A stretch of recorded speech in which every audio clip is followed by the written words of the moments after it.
বর্তমান সময়ের সবচেয়ে সমালোচিত ঘটনাগুলোর মধ্যে অন্যতম হচ্ছে প্রিন্স মামুন ও লায়লা। কিছুদিন আগেই লায়লার করা দ্বিতীয় মামলায় গ্রেফতার হয় প্রিন্স মামুন। দ্বিতীয় মামলার কারণ জানতে চাইলে লায়লা বলেন, মামুনকে সংশোধন করার জন্যই লায়লা তার উপর দ্বিতীয় মামলাটি করেছেন। মামুনের সাথে লায়লা সম্পর্কে যাওয়ার আগেও মামুন করেছিলেন প্রেমের সেঞ্চুরি। তার প্রাক্তন প্রেমিকার সংখ্যা 137। লায়লা ছিলেন তার 138 নাম্বার প্রেমিকা। মামুনের পরিবার এ সম্পর্কে জানলেও তাকে কখনো কিছুই বলেনি। লায়লার সাথে সম্পর্কে থাকাকালীন সময়ে মামুন তার এবং তার পরিবারের ব্যাপারে প্রায় সকল কিছুই লায়লার সাথে বলেছেন।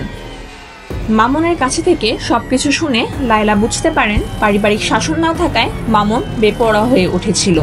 এখানে মামুনের কোনো দোষ নেই, তাই লায়লা চেয়েছিল মামুনকে সংশোধন করতে। মামুন নাকি লায়লাকে কথা দিয়েছিল সে আর কখনোই কোনো প্রকার কোনো মেয়ের সাথে সম্পর্কে যাবে না। লায়লা মামুনকে বিশ্বাস করেই মামুনের সাথে বিবাহ বহির্ভূত সম্পর্কে গিয়েছিল।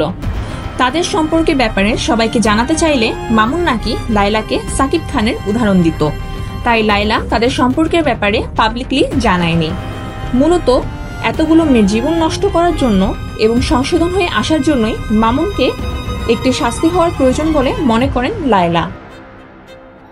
সে কুমিল্লা থেকে ঢাকার পথে রওনা দেওয়ার পথে আমরা অ্যারেস্ট করি কুমিল্লা জেলা পুলিশের সহায়তায়, এবং সেই মামলায় আমরা তাকে অ্যারেস্ট করে আমাদের থানা হেফাজতে আছে। আমরা অল্প কিছুক্ষণের মধ্যেই কোর্টে তাকে প্রেরণ করব।